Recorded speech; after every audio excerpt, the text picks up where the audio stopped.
Let's bring on our guest, Ali Kashani from Serve Robotics. Welcome, and thank you for coming on today's show. Thanks for having me, guys. Hey, Ali, how are you, buddy? Doing great. Thank you, Sergio. How are you? We're doing great. You know what I mean? Because I think you're the sixth CEO that I'm interviewing on Show Me the Money. And next one is going to be hopefully David Risher from Lyft, man. You know, we're doing really good. Oh, but awesome. I wanted to actually talk to you for a long time. I mean, I've known you for a couple of years now. First time I met you was right. at Herbivore 2 years ago, right? That's right. And here was Ali with his little robot. And I'm going like, Serve Robotics. There were a whole bunch of other ones, but they all fell away. And Serve Robotics not only survived, now it's thriving. We'll talk about, they're going public pretty soon. So we'll talk about that. But, you know, this is not going to be Ali. This is not going to be like your friendly neighborhood interview. So I'm telling you. But all kidding aside, so introduce ourselves, what you did before, how you started Serve Robotics, and where the company is today. Absolutely. So my background is in robotics. I have a PhD in robotics and computer vision. About 15 years ago, I started working on this little known device called LiDAR, which nobody had heard of. We were using it in mining applications to help make mines safer. And it turned out this was the foundation for the self-driving car industry. I went on to start a few companies, was fortunate enough to have a few exits along the way. Most recently, I sold the company to Postmates, and that's how I joined Postmates in 2017. We had a few insights about how last mile was working and decided that making these robots would make a lot of sense and started working on this 6 years ago. And then a couple of years ago, after Uber acquired Postmates, we spun off my team out of Uber into an independent company called Serve Robotics. Great. So obviously, we've seen all the funnies, on Twitter, TikTok, whatever, that what these robots are enduring these days, but we'll get to that in a minute. I personally live in Los Angeles, so I've seen a couple of them on Hollywood Boulevard, right? So to me, robots will have a space and a place, right? And we can get into this right away because a lot of people with AVs now in San Francisco, we see what's going on there, autonomous vehicles. Let's tell us a little bit about the robot itself, the mechanics, like is it full autonomous? Is it driven by so-called pilots like other companies have at the moment? So let's talk a little bit about that. Yeah, so it looks like a little shopping cart with eyes and personality, like shopping cart 2.0. It operates on the sidewalk. It moves at about like 3 miles an hour on average. And the job is to do some of the short distance deliveries, usually the ones where there's less money to be made. And the idea here is that when you actually look at deliveries in the entire United States, which is a fairly sparse country, 90% of the times they're moving in cars. So we're moving 2-pound burritos in a 2-ton car. And that became kind of our mantra. That's the problem we want to solve. We want to bring some level of efficiency to this equation, because when you're using cars, you're introducing emissions, you're introducing costs, you're introducing safety issues. 1.5 million people die in car accidents every year. Half the time that happens at intersections, exactly the kind of environments we are operating in. So there's a lot of reasons to bring some efficiency to last mile transportation. These robots are basically designed for that, because half the time deliveries are less than 2 miles. Even in the country like the US, in Asia, Europe, it's even shorter. So we can actually rely on robots to do some of these deliveries. But I would say, given the your audience, when ATMs first came out, a few decades ago, they're literally called automated teller machines. And a lot of people were concerned that it's going to cost tellers their jobs. In reality, ATMs made banking cheaper and more accessible. So banks opened more branches, had more customers, and ATMs do very simple things. And then when you actually need to do something, more complicated, you go and work with tellers. And it turns out there are actually more tellers as a result of ATMs. So we see this as the same thing. You can never do all deliveries. They're too complicated. But there are deliveries that are easier that a robot can do. Usually they're also shorter distance, worse economics. So we can actually step in and help with those. And in some cases, we can even help drivers, for example, pick up an item on San Francisco Market Street where finding parking or even crossing the street is going to take forever, and bringing it to a little hub where the drivers can pick it up. These are the kind of things that we can do once we are at scale.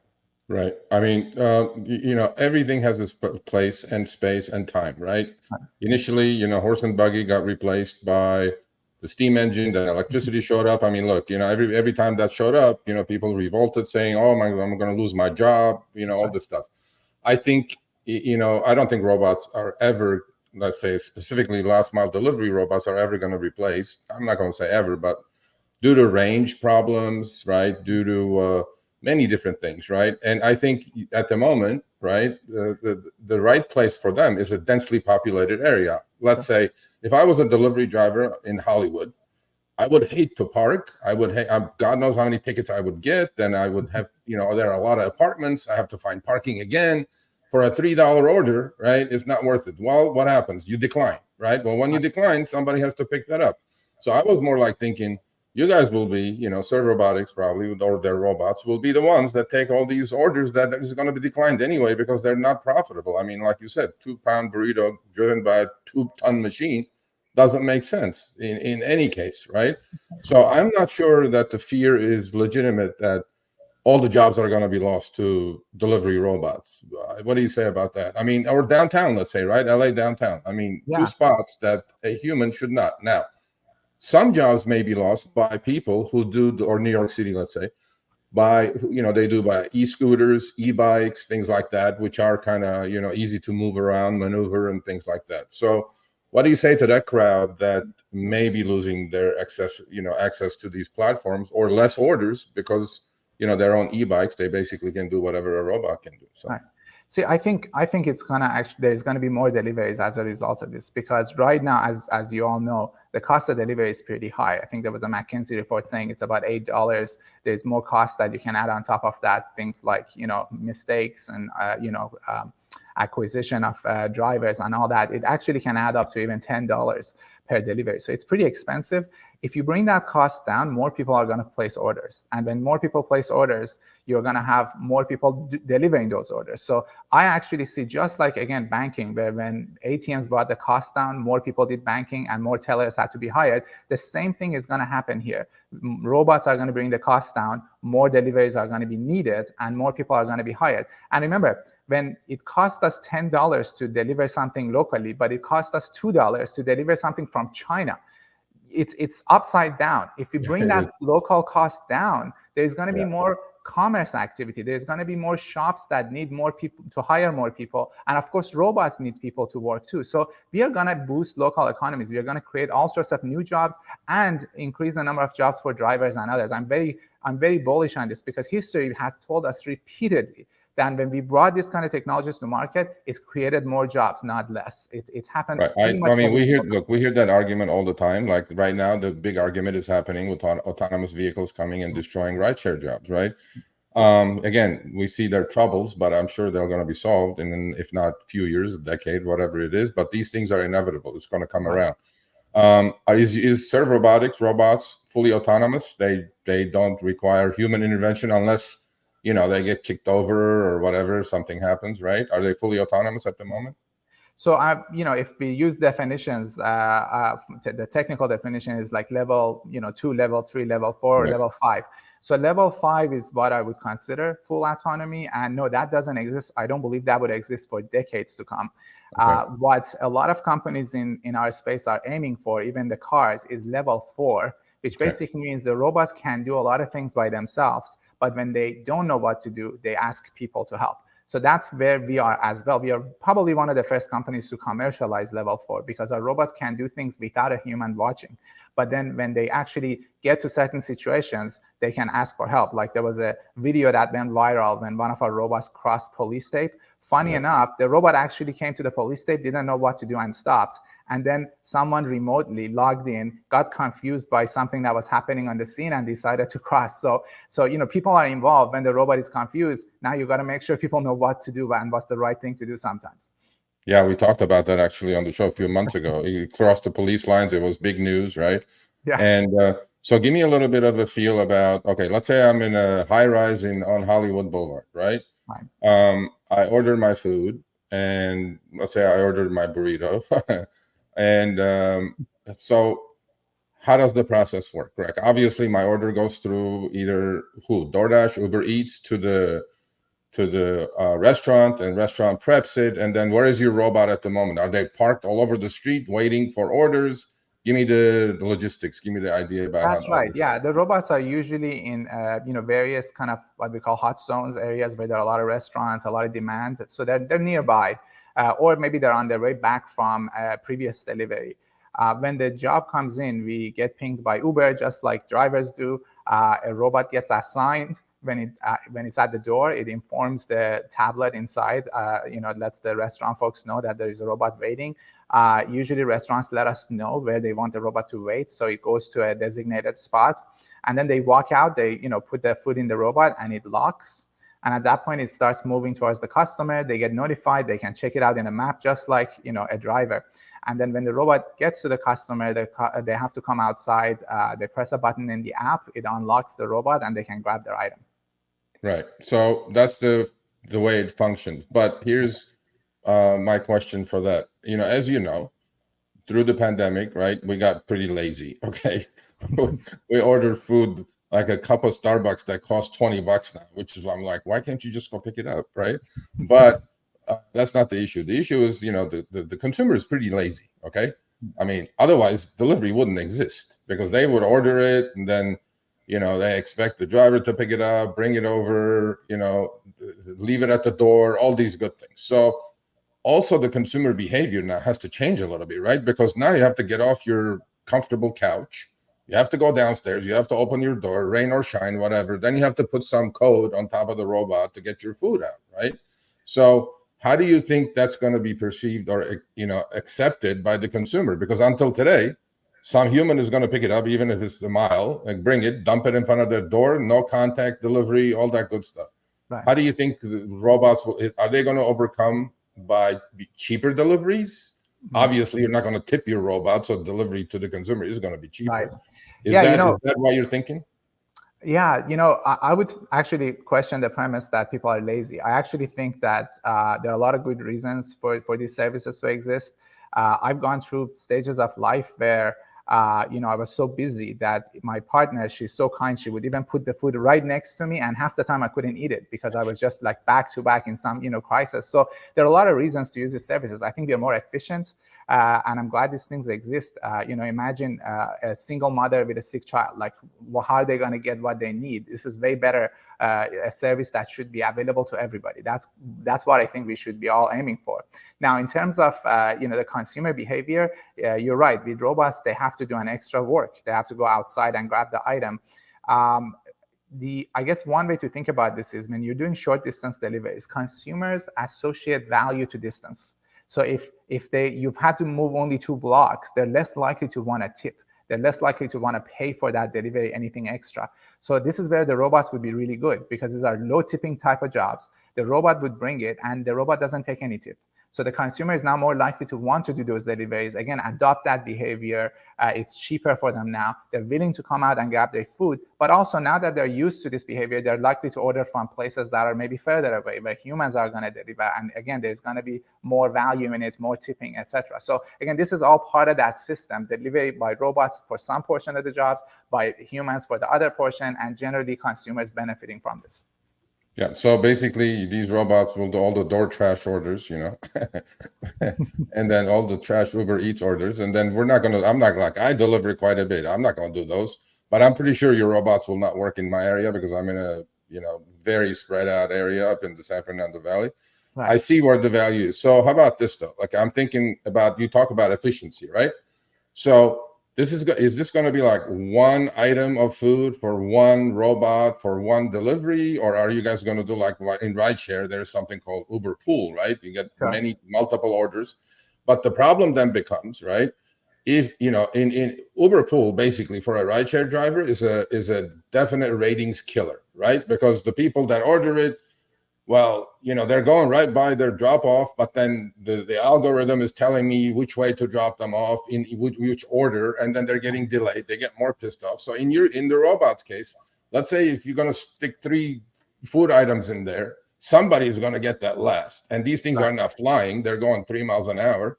Then they have to wait for the customer to come out and do it. What if the customer by not coming out for, I don't know, 2, 3, 4 minutes could delay the next person, Yeah. So what are the conflicts there? And what are you doing to solve these things? So we call these batched orders. We aren't doing them today, but we actually used to do them for Postmates. And this is mostly an integration question. So once the pieces of the puzzle are together, we can do that again. So we were doing them successfully for Postmates in the past. I think there's a few different factors here. For one, we probably won't do more than 2. So in the robot, we can comfortably fit 2 items. And then because of the timing, as you said, also there are different types of items. Some of them, like food, it's more time sensitive. Others maybe less time sensitive, whether it's like convenience goods or other type of parcels. So we can batch those things together. And by the way, there is one other aspect here about batching. Imagine a world where the driver doesn't actually have to worry about the pickup, the parking, all the trouble with that, the tickets, and there could be multiple robots coming to a driver waiting, in a parking lot a couple of blocks away, giving the driver more than 1 item, maybe 2 or 3 items that they could go deliver much faster and much more conveniently, and they can actually make more money. These are the kind of things we've actually run models on this, and we can save drivers about 50% of the miles traveled. So in a way, double the number of deliveries they do per mile by having this kind of cooperative model. We are not at a scale and maturity yet to implement this yet, but this is the kind of thing that's coming down the pipe where you bring a lot of efficiency. So if deliveries are more than 1 mile or 2, we can actually work with drivers and make them a lot more efficient and allow them to actually do more with less. Yeah, that makes a lot of sense, actually. Like, you're the conduit between the restaurant to get, not to get the driver in trouble where there's no parking available, things like that. Exactly. So you're like the in-between from the restaurant and back and forth, to we have that in RideShare again, as an example. We have the holding pens at LAX and at all the airports, the queue, right? So you could be in that kind of a situation. I think that makes a lot of sense. But another thing that because this is a fairly new thing, right? I mean, we know what happened with micromobility, okay? I mean, these things proliferated. They were junked all over the streets. People rebelled against it. They ended up in rivers, they ended up in the Santa Monica Pier, in the ocean. I mean, look, this happens. Humans are going to reject these things for a while. My concern with this is actually, I read a Hollywood City Council report about this, that a lot of people who are handicapped, right, or look, it's a busy area, and then now you have robots trying to zip around and go deliver food.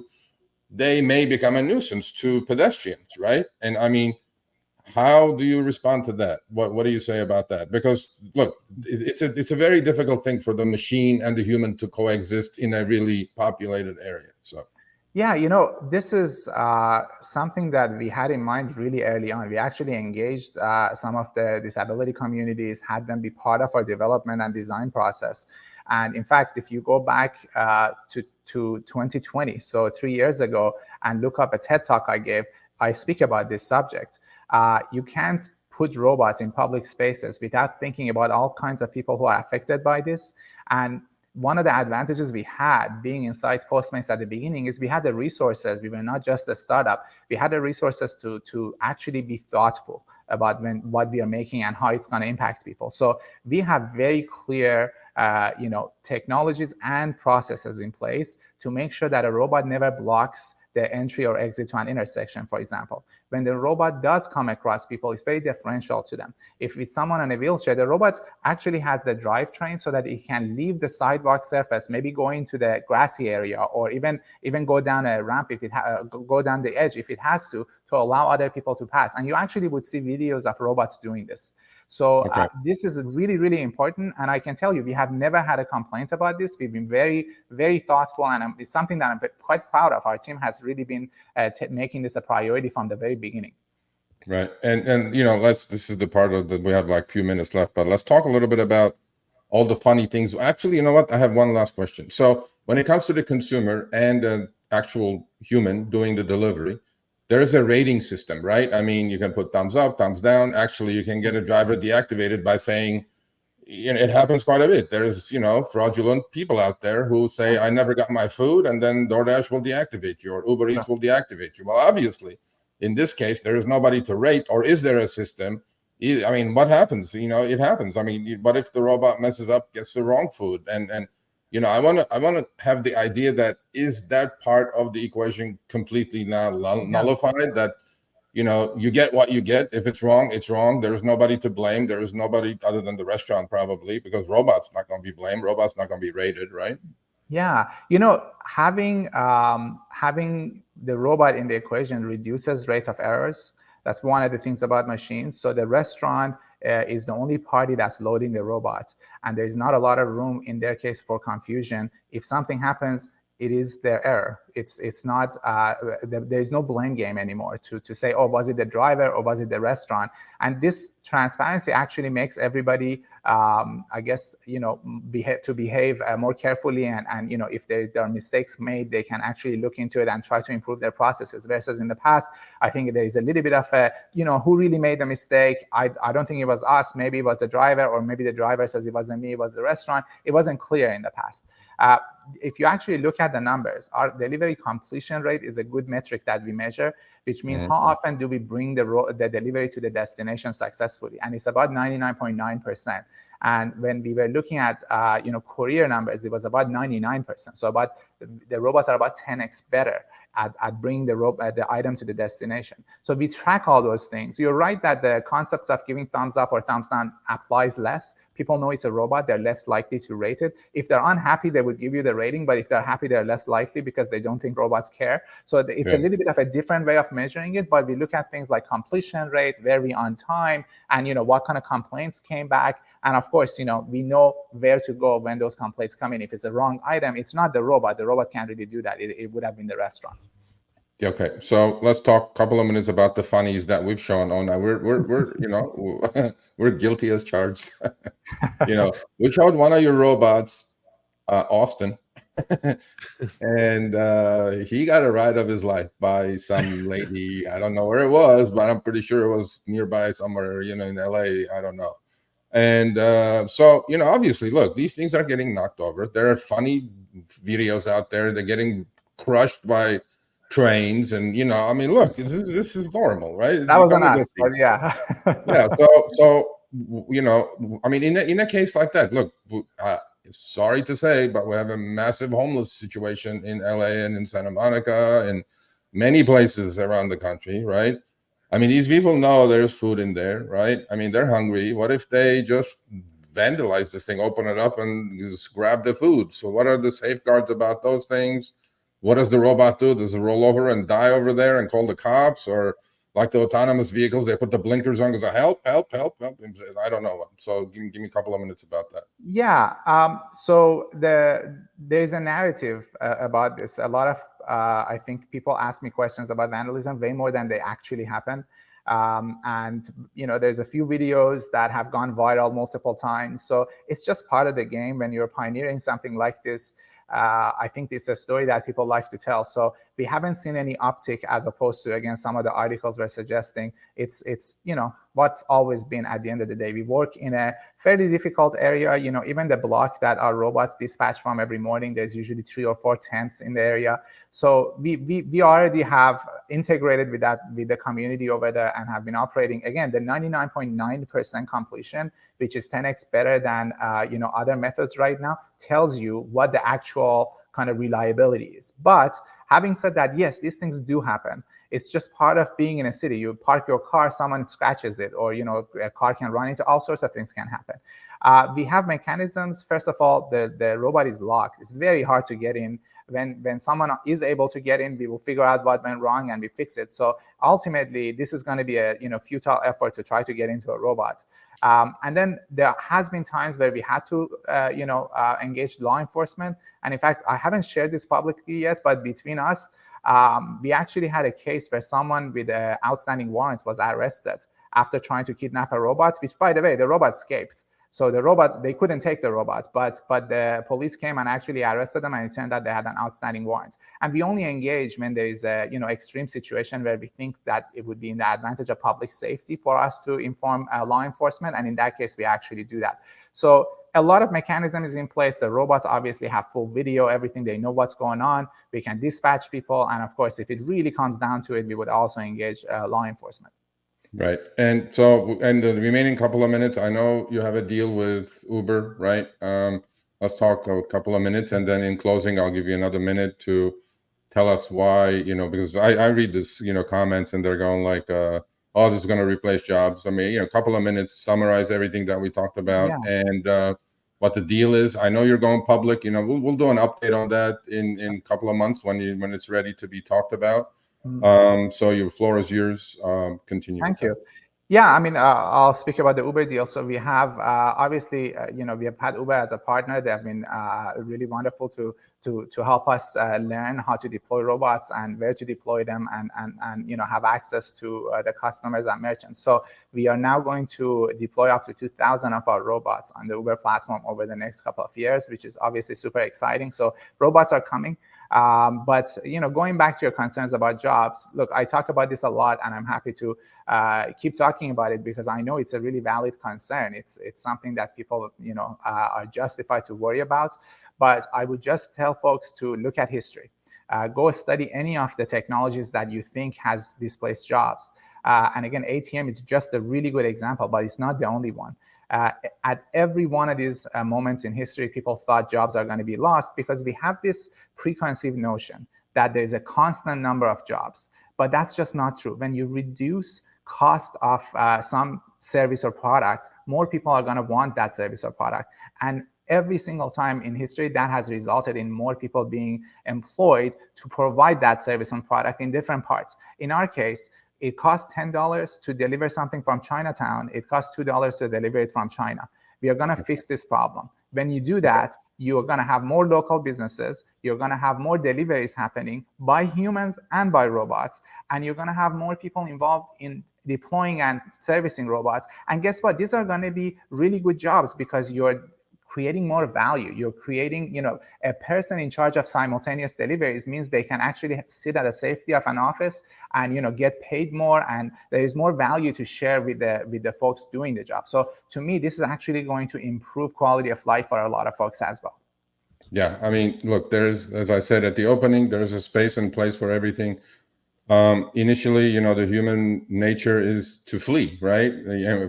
Flight or fight. And at the moment, they're fighting. They're knocking these things over. They're taking lap dances on top of them, whatever, for clicks or whatever.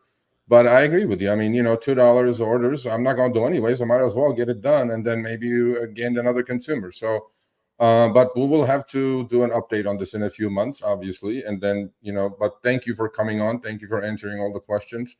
I'm sure I'll see you at some conference soon, like we did in Laguna a few months ago. But, thank you, man. Much appreciated. Thanks for having me. Happy to come anytime. All right, thanks for watching. That short little clip was from our live stream, Show Me the Money Club with Sergio and myself, Tuesdays, 6 p.m. Eastern, 3 p.m. Pacific. Make sure you subscribe, turn on all notifications so you get notified when we go live, as well as all of our awesome content. Make sure to check out this video right here, which will take you to the entire live stream, or check out this video right there. All right, drive smart, everyone.